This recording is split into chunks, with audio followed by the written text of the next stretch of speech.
एका बॅचलर मुलाच्या लाईफमधली सगळ्यात आनंदाची गोष्ट म्हणजे ती काय तुम्हाला समजली असेल बॅग भरणार. तर भावांनो, तर नमस्कार पब्लिक. सकाळ सकाळमध्ये येऊन गेला आपण आपल्या जन्मभूमी म्हणजे धुळ्याला. तर बघा आमचं सुंदर असं धुळे, ही आहे आमची इथली पांढरा नदी आणि एक नंबर असा व्ह्यू. तर येऊन गेला आपल्या इथल्या झुलतापूर, तिथं आहे आपली महादेवांची मूर्ती.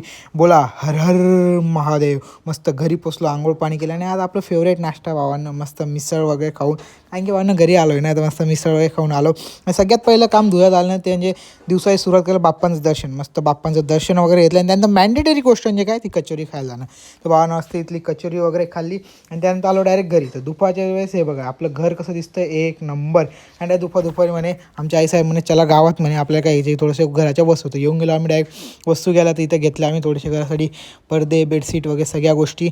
हे बघा पूर्ण बाई दुपारच्या वेळेस काय आता हे बघा आमच्या आईसाहेब. मग संध्याकाळी येऊन गेलो आपण वटवृक्षाला स्वामींचं दर्शन केलं. आणि हे बघा आज होतं इथं भंडारा. तर भंडाराचं मस्त जेवण खाऊन वगैरे एक नंबर सॉर्टेड करून आपण येऊन गेलो आपल्या बाप्पांच्या इथं मंदिरात बसायला. आता इथं तो इथनं बसणं म्हणजे पाहिजे सुकून आहे ना, एक नंबर. मग आता आपण थोड्या वेळ करूया ब्लॉग एडिट. तो तुम्ही घ्या आपल्याला फॉलो करून. चलो बाय बाय, जय महाराष्ट्र.